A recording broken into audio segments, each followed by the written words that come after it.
Welcome friends.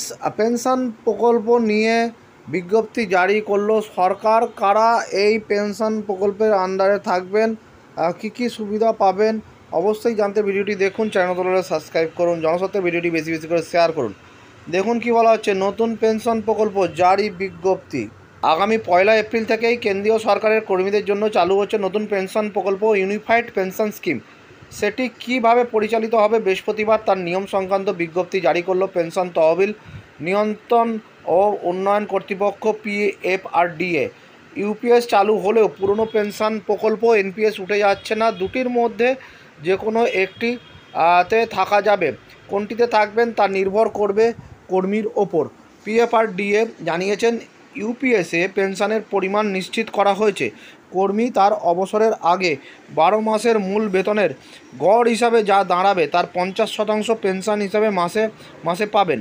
পুরনো pension প্রকল্প এনপিএসে কিন্তু পেনশনের পরিমাণ নিশ্চিত নয়। সেখানে প্রাপ্য টাকা কত হবে তা অনেকটাই নির্ভর করে শেয়ার বা বন্ডের বাজারের ওপর। ইউপিএসের আওতায় কেন্দ্রীয় সরকারের 3 শ্রেণীর কর্মী অন্তর্ভুক্ত হবেন। প্রথমত, কেন্দ্রীয় সরকারের সমস্ত বর্তমান কর্মী যারা 1 এপ্রিল পর্যন্ত এনপিএসে আছেন। দ্বিতীয়ত, যে সমস্ত কর্মী 1 এপ্রিল বা তারপরে চাকরিতে যোগ দেবেন। তৃতীয়ত, যারা এনপিএসে ছিলেন এবং চলতি বছরের 31 মার্চ অথবা তার আগে স্বেচ্ছাবসর নিয়েছেন। এনপিএসের অধীনে যেসব অবসরপ্রাপ্ত কর্মী ইউপিএসে আসার যোগ্য কিন্তু তাতে আবেদন করার আগেই মারা গিয়েছেন, তাদের স্ত্রী বা স্বামীরাও ইউপিএসের সুবিধা পাবেন। তবে কর্মীদের অন্তত 25 বছর চাকরি করতে হবে। এনপিএসের মতন ইউপিএস পেনশন তহবিলেও কর্মী এবং কেন্দ্র টাকা দেবে। কর্মীদের মূল বেতন এবং মহার্ঘ ভাতা থেকে 10% কাটা হবে, সরকার দেবে 18.5%।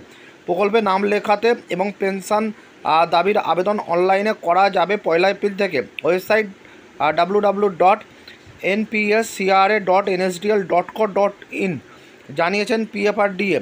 ছাঁটাই হওয়া বা কাজে ইস্তফা দেওয়া কর্মীরা অবশ্যই ইউপিএসের সুবিধা পাবেন না।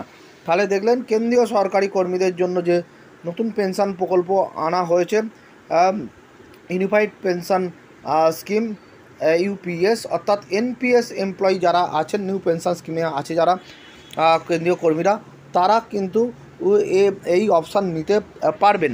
এখানে মিনিমাম পেনশন অর্থাৎ যেটা ওল্ড পেনশন স্কিম রয়েছে সরকারি কর্মীদের, সেরকমই কিন্তু প্রায় এটা।